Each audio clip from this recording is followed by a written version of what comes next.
This is my piece, Truism Australia, created for a 1,000 Words exhibition at the Museum of Sydney.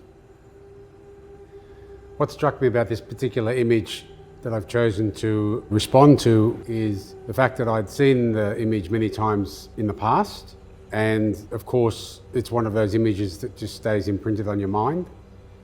When I first saw the image, I wasn't really too familiar with the severity of the Stolen Generation enactment, and now in the present day, having gone full circle of understanding what has taken place through the course of that history, this image just jumped out at me, and remarkably, it's recently come to light that the children in this photograph are actually my relatives, blood relatives.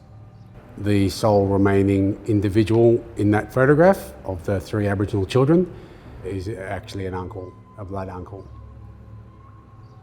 The value of choosing this image is that we revisit the White Australia policy and effectively what was our version of the Holocaust.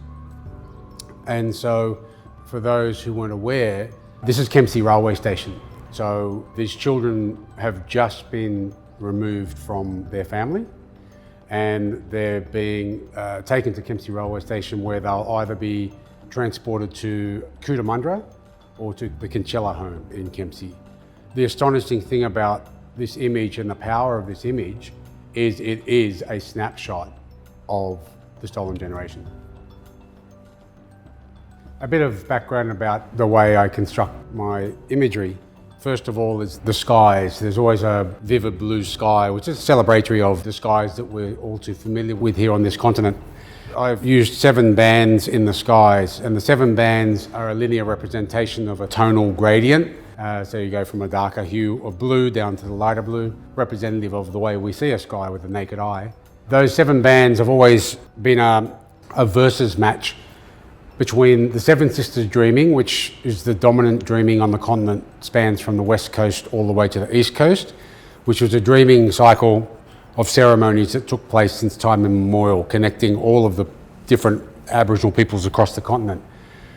The verses is versing the 7 points on the Commonwealth Star on the Australian flag, 5 states and 2 territories.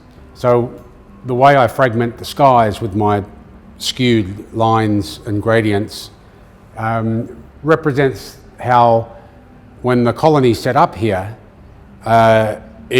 the first thing it did was divide the continent into states and territories. And so by putting a line up the centre of the continent, it fragments the dreamings for Aboriginal people. Also, actually behind that orange cracked sun, I've actually painted a target, as in one that the arrow hits, because we're celebrating Lieutenant James Cook's visit. So as we all know, this continent became the target for the last Caucasian visit on the planet.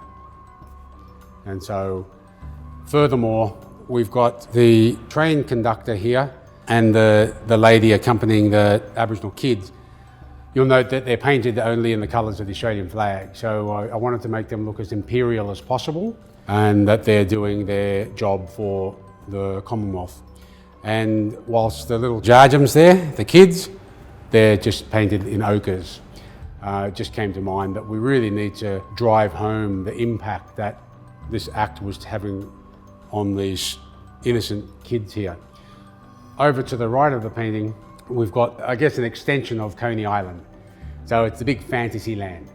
I painted the most visited icons on the continent, and purely as a ghostly kind of mirage, if you will. So I wanted to say that this is the material facade that has successfully masked and camouflaged the gross atrocities on the First Nations peoples of this continent. And so we move ahead with progress, we build skyscrapers. I guess just think Gil Scott Heron, Whitey on the Moon as a reference, as a great poem and a song that represents how the whitefellas will move forth with demonstrated progress and in an industrial fashion, and the dispossessed and disenfranchised peoples will just get swept under the mat.